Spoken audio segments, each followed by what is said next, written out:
A great way of expanding your chord vocabulary is just to take a chord that maybe you're in the habit of playing a lot. Like let's say C9 with the fifth omitted this particular voicing.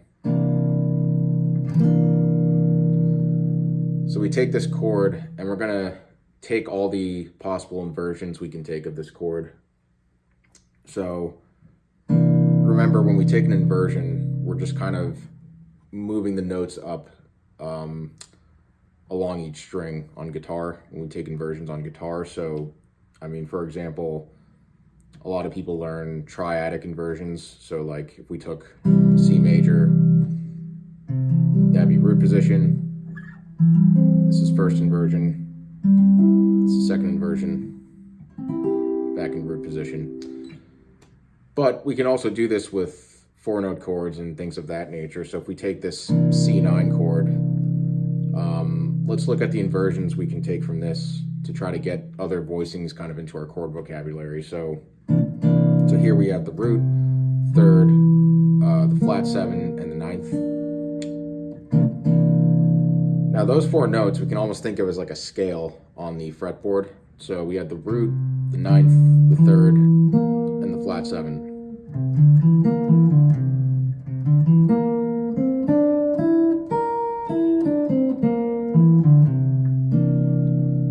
So we're kind of moving each note up along that scale on each string. That's an easy way to kind of think about inversions on guitar. So when we move the root up, we're moving the root up to the ninth. When we move the third up, that next note in the scale is going to be that flat seven. So we're moving the third on the D string up to the flat seven here. So far we have, now when we move the flat seven, we're going to move it up to the root. So now we have,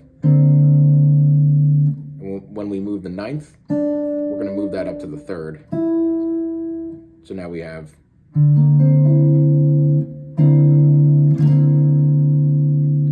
so that's the first inversion we have for C9. We can play it in different octaves too, so, and on different string sets, so exploring different fingerings. On the bottom four strings, it would be fingered like this. It's a little awkward.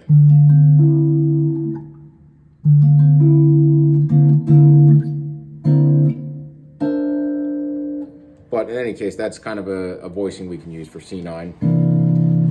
I'm personally not a huge fan of this voicing just because you have that ninth in the bass, but there could be contexts where it could work, especially when we're on the upper range and we have the bass player kind of filling that lower note.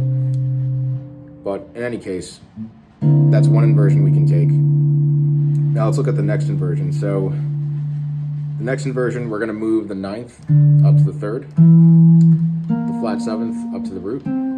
So far we have, we're going to move the root up to the ninth. So actually the same bottom three notes as this one. And we're going to take that third and move it up to the flat seven. So our new inversion is, you could also finger it this way.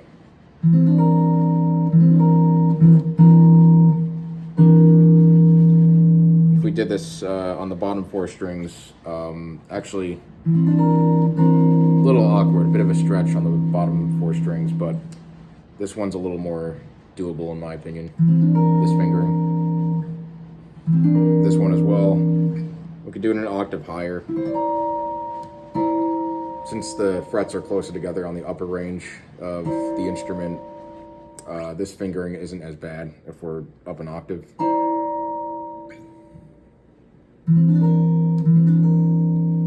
Now this one,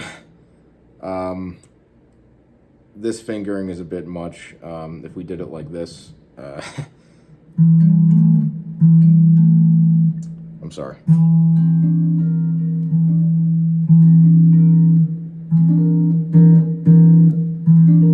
Yeah, that one's too much of a stretch, so I wouldn't recommend doing that fingering in particular. This one's pretty good though.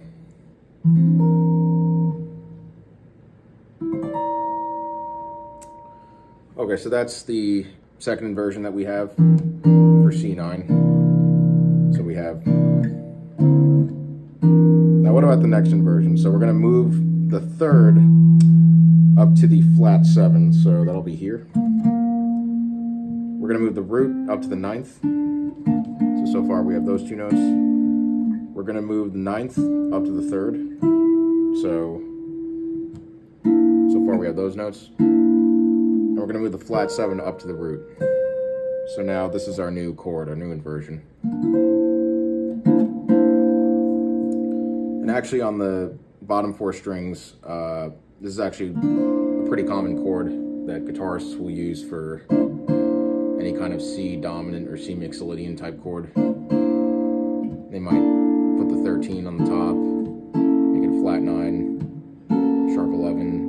But in any case, this is the next inversion, so this one's actually pretty useful. But you can practice it on other string sets as well.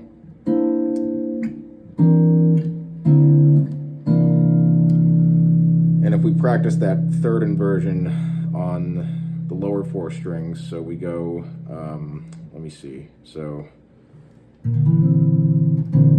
actually not too bad, not too much of a stretch.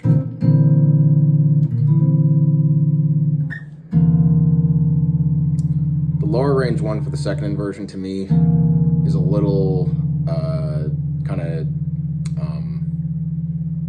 kind of tight, because you have that second interval on the bottom range, then the low E.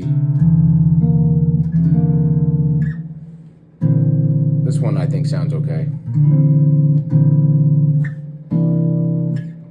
Back to these.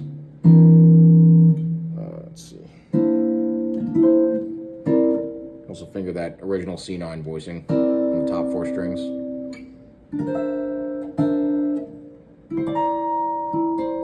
See if we can get that last one up here.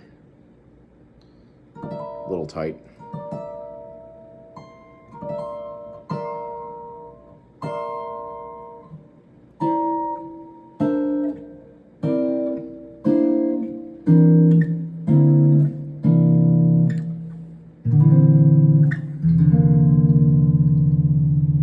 So that's actually a pretty good way to practice chords, is just going through the inversions all across the fretboard. And you know, there's a lot of chords that a lot of guitar players will learn that we are just kind of naturally taught the inversions, like a lot of 7th chords, like, you know, or like up an octave.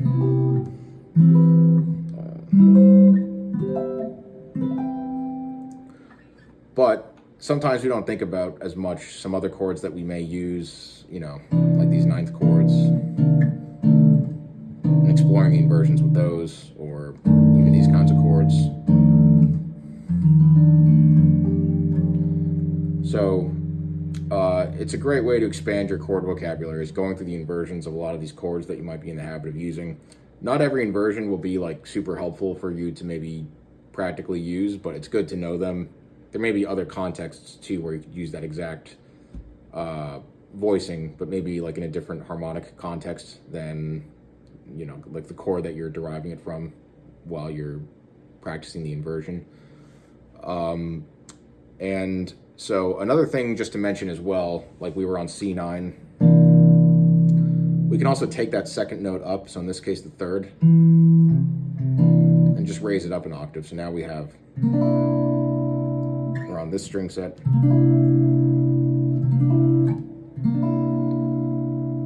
With that chord too, a lot of people like that flat 9 in jazz, with the 13 on the top.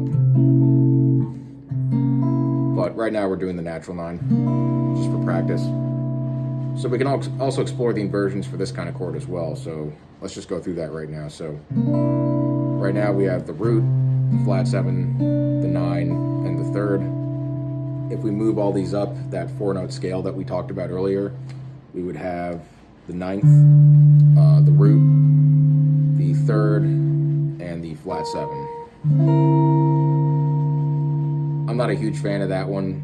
It just doesn't sound very like C dominant or C9 to me, with that 9th on the bottom, but it's still good to practice. So Next one, we're gonna have the third, the ninth, the, let's see, the flat seven, and the root. So this one's gonna be a little awkward to finger, but let's try to do it. So it'll be,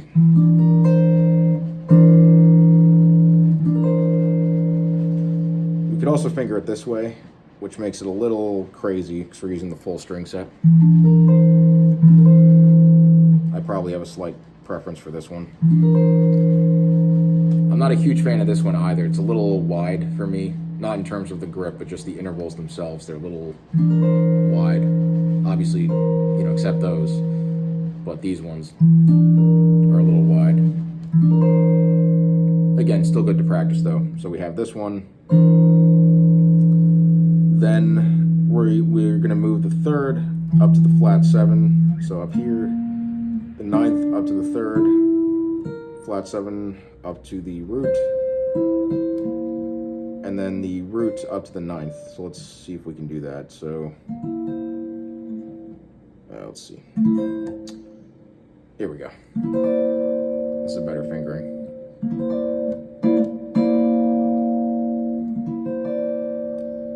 And yeah, I'm not super against this one. This might have a context where it could be used. And then back up to the root position.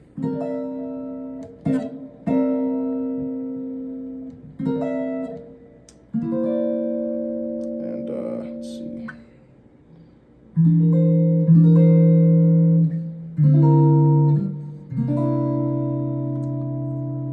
So those are good to practice as well.